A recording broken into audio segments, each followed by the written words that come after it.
সংবাদ পড়ছি সুস্মিতা সেন।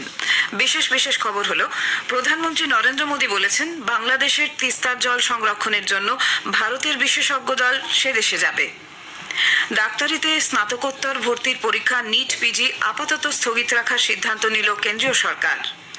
বাংলাদেশের নিষিদ্ধ জঙ্গি সংগঠন আনসার আল ইসলামের একটি শাখার মূল চক্রী বর্ধমানের কাঁকসায় গ্রেপ্তার।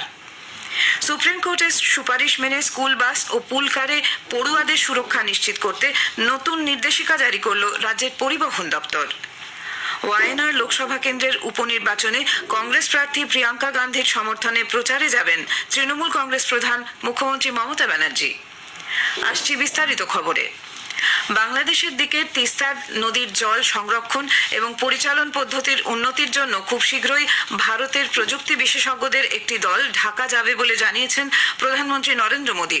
গতকাল বাংলাদেশের প্রধানমন্ত্রী শেখ হাসিনার সঙ্গে নতুন দিল্লিতে দ্বিপাক্ষিক বৈঠকের পর শ্রী মোদী বলেন, 54 साझा नदियां भारत और बांग्लादेश को जोड़ती हैं। Flood management, early warning, drinking water projects पर हम सहयोग करते आए हैं। हमने 1996 के गंगा रिवर ट्रीटी के रिन्यूअल के लिए टेक्निकल स्तर पर बातचीत शुरू करने का निर्णय लिया है। बांग्लादेश में तीस्ता नदी के संरक्षण एवं प्रबंधन पर बातचीत के लिए शीघ्र ही एक टेक्निकल टीम बांग्लादेश का दौरा करेगी। বাংলাদেশের পক্ষ থেকে ভিশন ডকুমেন্টে বলা হয়েছে, উন্নয়নে সহযোগিতার অঙ্গ হিসেবে বাংলাদেশের মধ্যে দিয়ে প্রবাহিত তিস্তার জল সংরক্ষণে ভারতের সাহায্য নেওয়া হবে। পারস্পরিক সম্মতির ভিত্তিতে নির্দিষ্ট সময়ের মধ্যে এই কাজ হবে। উল্লেখ্য, গতকালের বৈঠকের পর নতুন সমঝোতাপত্র এবং পুরনো চুক্তির নবীকরণের মাধ্যমে দুদেশের মধ্যে মোট 10টি চুক্তি স্বাক্ষরিত হয়।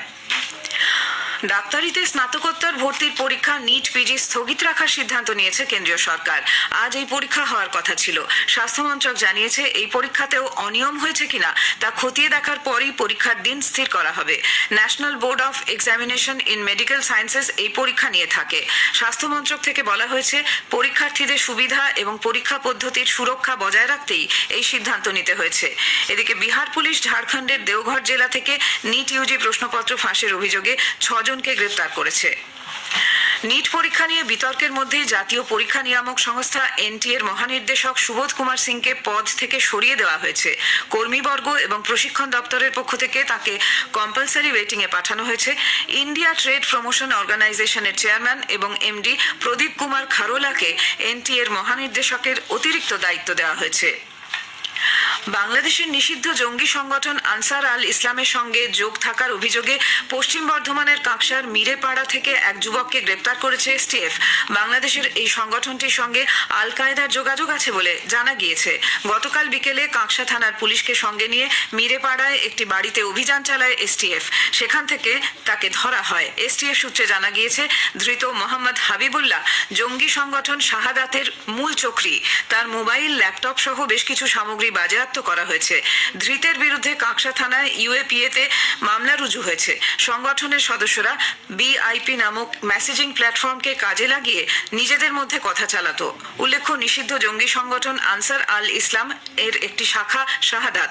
স্থানীয় সূত্রে জানা গেছে, হাবিবুল্লাহ মানকর কলেজে কম্পিউটার সায়েন্স নিয়ে পড়াশোনা করত।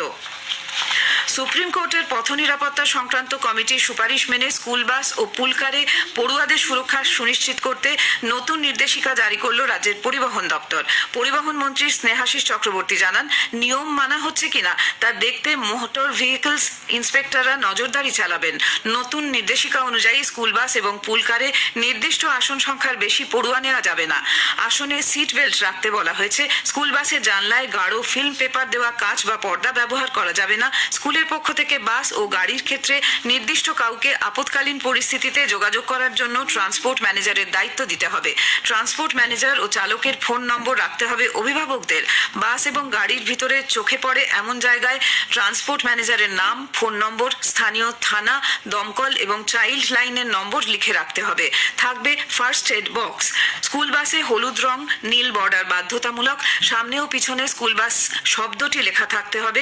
বাসে জিপিএস প্যানিক বাটন এবং স্পিড লিমিট ডিভাইস থাকা বাধ্যতামূলক করা হয়েছে। সব ধরনের স্কুল গাড়ির ক্ষেত্রেই বাণিজ্যিক গাড়ি ব্যবহারের কথাও বলা হয়েছে। বাস চালক ও তার সাহায্যকারী নিয়োগের ক্ষেত্রে দেখতে হবে তাদের বিরুদ্ধে মামলা বা পুলিশি অভিযোগ রয়েছে কিনা। 6 মাস অন্তর চালকদের চক্ষু পরীক্ষা করানোর জন্য স্কুলকে বলা হয়েছে। রাজ্য সরকারি কর্মী ও আধিকারিকদের ভ্রমণ ভাতায় এলটিসিতে গাড়ি ভাড়া বাবদ টাকা পাওয়া নিয়ে নির্দিষ্ট নিয়ম তৈরি হলো। রাজ্যের অর্থ দপ্তর এই মর্মে বিজ্ঞপ্তি জারি করেছে। গাড়ি ভাড়া বাবদ প্রতি কিলোমিটারে সর্বোচ্চ 16 টাকা দেওয়া হবে বলে ওই বিজ্ঞপ্তিতে জানানো হয়েছে। এ সংক্রান্ত বিষয়ে অনুমোদনের জন্য অর্থ দপ্তরের কাছে না পাঠিয়ে দপ্তরগুলিকেই নিজেদের সিদ্ধান্ত নিতে নির্দেশ দেওয়া হয়েছে। জানা গেছে রাজ্য সরকারি কর্মীরা এলটিসিতে কয়েক বছর অন্তর সপরিবারে বেড়াতে যাওয়ার জন্য ট্রেন বা বিমানের টিকিটের দাম পান, কিন্তু গাড়ি ভাড়া করলে কত টাকা পাওয়া যাবে তা নিয়ে নির্দিষ্ট কোনো নিয়ম ছিল না। এ সংক্রান্ত সমস্যা নিরসনেই এবার সুনির্দিষ্ট বিধি জারি করা হলো। পানীয় জল নিকাশির মতো বিভিন্ন পুর পরিষেবা নিয়ে মুখ্যমন্ত্রী মমতা ব্যানার্জি ক্ষোভ প্রকাশ করায় রাজ্যের পুর ও নগর উন্নয়ন দপ্তর প্রত্যেকটি পুরসভার পরিষেবা প্রদান সংক্রান্ত রিপোর্ট কার্ড প্রস্তুত করেছে। রাজ্যে বর্তমান সরকারের আমলে পানীয় জল সরবরাহ, নিকাশি, রাস্তা নির্মাণ ও মেরামতি, আলো লাগানোর জন্য কোন পুরসভা কত টাকা পেয়েছে এবং কত খরচ হয়েছে তার পুঙ্খানুপুঙ্খ তথ্য ওই রিপোর্টে থাকবে। রাজ্যের পুর পরিষেবার হাল হকিকত নিয়ে আগামীকাল বৈঠক ডেকেছেন মুখ্যমন্ত্রী। পুরমন্ত্রী ফিরহাদ হাকিম প্রতিটি পুরসভা ও উন্নয়ন পর্ষদের চেয়ারম্যান এবং এক্সিকিউটিভ আধিকারিকদের ওই বৈঠকে উপস্থিত থাকতে বলা হয়েছে। সেখানেই মুখ্যমন্ত্রীর কাছে পুরসভার উন্নয়ন সংক্রান্ত ওই রিপোর্ট পেশ করা হবে বলে জানা গিয়েছে। এদিকে রাজ্যের পুর পরিষেবার হাল হকিকত নিয়ে আগামীকাল যে বৈঠক ডাকা হয়েছে তাতে সিপিআইএম পরিচালিত তাহেরপুর পৌরসভা ও কংগ্রেস পরিচালিত ঝালদা পৌরসভার চেয়ারম্যানদের ডাকা হয়নি বলে অভিযোগ উঠেছে। এ নিয়ে সিপিআইএম, কংগ্রেসের পাশাপাশি বিজেপিও প্রতিবাদে সরব হয়েছে। এ প্রসঙ্গে সাংবাদিকদের প্রশ্নের জবাবে রাজ্যের পুর ও নগর উন্নয়ন মন্ত্রী তথা কলকাতা পুরসভার মেয়র ফিরহাদ হাকিম বলেন, যে সমস্ত পুরসভার চেয়ারম্যানদের ডাকার প্রয়োজন বলে মনে হয়েছে তাদের ডাকা হয়েছে। এটা আমাদের নিজেদের কোনো টেকনিক্যাল মিটিং আছে, যে যে পৌরসভার দরকার হয়েছে সেগুলোকে ডাকা হয়েছে, যেগুলো পৌরসভার দরকার হয়নি সেগুলোকে ডাকা হয়নি। আননেসারি কেন চেয়ারম্যান গুলোকে ডেকে নিয়ে এসে কলকাতা পর্যন্ত টেনে নিয়ে আসবে? যাদের দরকার হয়েছে তাদের ডেকেছে। আর এটা আমাদের নবান্ন মিটিং, ওখানে মিটিংটা যাদের যাদের দরকার হয়েছে তাদের ডেকেছে। যাদের পৌর সমস্যা আছে ওরা খুব ভালো পৌরসভা চালাচ্ছে, ওদের আননেসারি কেন ডাকতে যাবে? স্থানীয় সংবাদ শুনছেন আকাশবাণী কলকাতা কেন্দ্র থেকে। কেরালার ওয়ায়নার লোকসভা কেন্দ্রের উপনির্বাচনে ইন্ডি জোটের কংগ্রেস প্রার্থী প্রিয়াঙ্কা গান্ধীর সমর্থনে প্রচারে অংশ নিতে তৃণমূল কংগ্রেস প্রধান মুখ্যমন্ত্রী মমতা ব্যানার্জি সেখানে যাওয়ার সিদ্ধান্ত নিয়েছেন। জোটের তরফে একথা জানানো হয়েছে। উল্লেখ্য, প্রবীণ কংগ্রেস নেতা পি চিদাম্বরম চলতি সপ্তাহেই সচিবালয় নবান্নে এসে মুখ্যমন্ত্রীর সঙ্গে সাক্ষাৎ করে বেশ কিছুক্ষণ কথা বলেন। তারপরেই এই সিদ্ধান্ত বলে মনে করা হচ্ছে। লোকসভা ভোটের জন্য 3 মাস বন্ধ থাকার পর আগামী 30শে জুন আবার শোনা যাবে প্রধানমন্ত্রী নরেন্দ্র মোদীর মাসিক বেতার অনুষ্ঠান মন কি বাত। প্রধানমন্ত্রী হিসেবে টানা তৃতীয়বার দায়িত্ব নেওয়ার পর এটিই হবে তার প্রথম মন কি বাত। মন কি বাতের এটি 111তম পর্ব। জনসাধারণ তাদের বক্তব্য এবং পরামর্শ 28শে জুনের মধ্যে টোল ফ্রি নম্বর 1800117800 জানাতে পারবেন।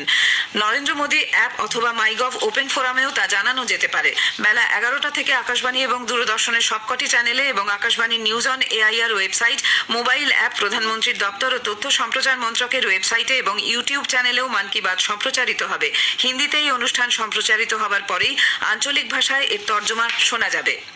মুর্শিদাবাদের রেজিনগরের আন্দুলবেড়িয়া হাই স্কুলে গতকাল দুপুরে 10ম শ্রেণীর 2 নাবালক ছাত্রকে আগ্নেয়াস্ত্র সহ আটক করে পুলিশের হাতে তুলে দিয়েছে স্কুল কর্তৃপক্ষ। জানা গেছে, সম্প্রতি ওই 2 ছাত্রের সঙ্গে স্কুলের নিরাপত্তারক্ষীর বচসা হয়। তাকে ভয় দেখাতেই এক ছাত্র একটি আগ্নেয়াস্ত্র জোগাড় করে স্কুলে নিয়ে আসে। ক্লাসে বন্ধুকে সঙ্গে নিয়ে এসে সহপাঠীদের আগ্নেয়াস্ত্রটি দেখালে তারা এই বিষয়টি শিক্ষকদের জানিয়ে দেয়। শিক্ষকরা ওই দুজনকে আটকে রেখে পুলিশের হাতে তুলে দেন। পরে রেজিনগর থানার পুলিশ এসে 2 নাবালককে নিয়ে যায়। তারা কিভাবে কার কাছ থেকে আগ্নেয়াস্ত্র পেল তা তদন্ত করে দেখা হচ্ছে। পশ্চিম বর্ধমানের রানীগঞ্জ হাই স্কুলে ক্লাস নেওয়াকে কেন্দ্র করে গন্ডগোলের সময় প্রধান শিক্ষককে মেরে তার আঙুল ভেঙে দেওয়ার অভিযোগ উঠল ওই স্কুলের এক সহ শিক্ষকের বিরুদ্ধে। আহত প্রধান শিক্ষক প্রতীক চট্টোপাধ্যায়কে ব্লক প্রাথমিক স্বাস্থ্য কেন্দ্রে চিকিৎসার জন্য নিয়ে যাওয়া হয়। এর আগেও তাকে মারধর এবং হুমকি দেওয়া হয়েছে বলে প্রধান শিক্ষকের অভিযোগ। অভিযুক্ত শিক্ষককে জিজ্ঞাসাবাদের জন্য পুলিশ আটক করেছে। স্কুলের কিছু ছাত্র শিক্ষকের সমর্থনে থানায় হাজির হলে উত্তেজনার পরিস্থিতি সৃষ্টি হয়। রানীগঞ্জ থানার পুলিশ সিসিটিভি খতিয়ে দেখে ঘটনার তদন্ত শুরু করেছে। নির্দিষ্ট খবরের ভিত্তিতে দার্জিলিং পুলিশ জেলার খড়িবাড়ির ভারত নেপাল সীমান্তের কাছে পানি ট্যাঙ্কিতে অভিযান চালিয়ে একটি সাইবার ক্যাফে থেকে বেশ কিছু আধার, প্যান, ভোটার এবং রেশন কার্ড, জন্মের শংসাপত্র, জাতিগত শংসাপত্র এবং কম্পিউটার, ল্যাপটপ ও প্রিন্টার উদ্ধার করেছে পুলিশ। এই ঘটনায় এক যুবককে গ্রেপ্তার করা হয়েছে। ধৃত প্রসেনজিৎ বর্মন টাকার বিনিময়ে জাল নথিপত্র তৈরির কাজ করত কিনা তা খতিয়ে দেখা হচ্ছে। ধৃতকে আজ শিলিগুড়ি মহকুমা আদালতে হাজির করে তদন্তের স্বার্থে রিমান্ডের আবেদন জানাবে খড়িবাড়ি থানার পুলিশ। শেষ করার আগে স্থানীয় সংবাদের বিশেষ কিছু অংশ আরেকবার। প্রধানমন্ত্রী নরেন্দ্র মোদী বলেছেন, বাংলাদেশের তিস্তার জল সংরক্ষণের জন্য ভারতের বিশেষজ্ঞ দল সে দেশে যাবে। ডাক্তারিতে স্নাতকোত্তর ভর্তির পরীক্ষা নিট পিজি আপাতত স্থগিত রাখার সিদ্ধান্ত নিল কেন্দ্রীয় সরকার। স্থানীয় সংবাদ শেষ হলো। স্থানীয়